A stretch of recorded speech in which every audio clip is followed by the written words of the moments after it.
Yes, Kenya. Tamu sana, tamu sana, tamu sana, yes. There is a very interesting story captured by Taifa Jumapili. A story that is going to inform the basis of our analysis right now. Ni mawaziri jina tu. Wanadai hawashirikishwi kufanya maamuzi ambayo huishia kuchapishwa Kenya gazeti bila ufahamu wao. Mawaziri wa serikali sasa wanalalamika kuwa wamepoteza udhibiti wa wizara zao, wakidai kuna watu fulani wenye ushawishi katika ikulu wanafanya maamuzi muhimu kuhusu wizara zao bila kushauriana nao. Wanadai hawashirikishwi katika maamuzi kama hayo ambayo huishia kuchapishwa katika gazeti rasmi la serikali bila ufahamu wao.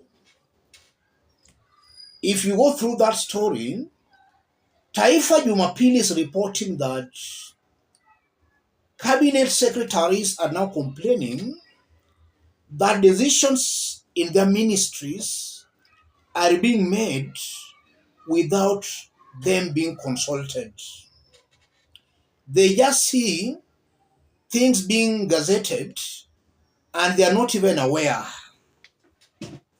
Yes, they are not aware, they are not even being consulted. I want us to dig deep into this for Kenyans to see in clear terms why this government is failing. Before we do that, let's have a look at a very interesting post by Gabriel Oguda on the same. Bwana, kumbe when Ruto said his cabinet secretaries were clueless, he actually was preparing to cut them off decision making in their ministries. Sunday Nation says the government's printer has since been moved to State House and cabinet secretaries are also seeing board appointments and ministry memos for the first time on the Kenya Gazette, just like my grandmother's cat, Medusa. Bwana, is this the guy whom you people claimed was the one running President Uhuru Kenyatta's government and the one who is going to take us to Singapore? There's no person there. That's Gabriel Oguda's post on the same story. A story that was captured in today's Sunday Nation and in today's Taifa Leo. I want us to dig deep into this for Kenyans to see clearly why this government is failing. If you are watching us but you have not yet subscribed, subscribe, give this video a like. Let's proceed. Yes. Why is this government failing? The first reason, this is a one-man show government. All decisions are being made at State House. The cabinet secretaries, the PSs, all these other government officials are just there to be seen. They cannot make any decision. Decisions are being made at State House. So William Ruto is the alpha and the omega. He makes all decisions. And from the William Ruto we know, Ruto has got some emotional problems. So it's clear some rash decisions are being made and being gazetted. That's the first reason why this government is failing. William Ruto is the one making all the decisions. The second reason why this government is failing, William Ruto deliberately appointed people who are not up to the task.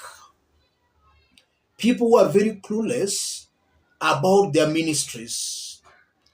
And most of these appointments were made based on ethnic affiliations and based on who was William Ruto's friend.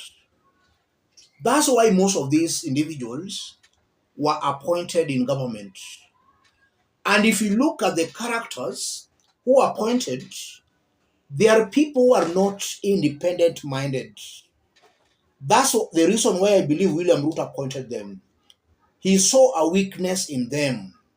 They are people who are not independent, people who could not think on their own. How can Aisha Jumwa, for example, think on her own?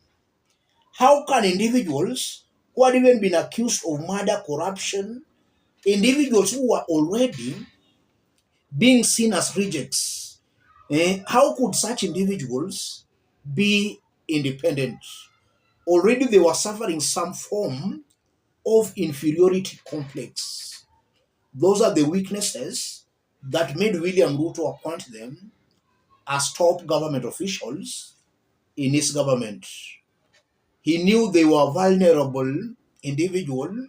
They could not think on their own. They were to be controlled.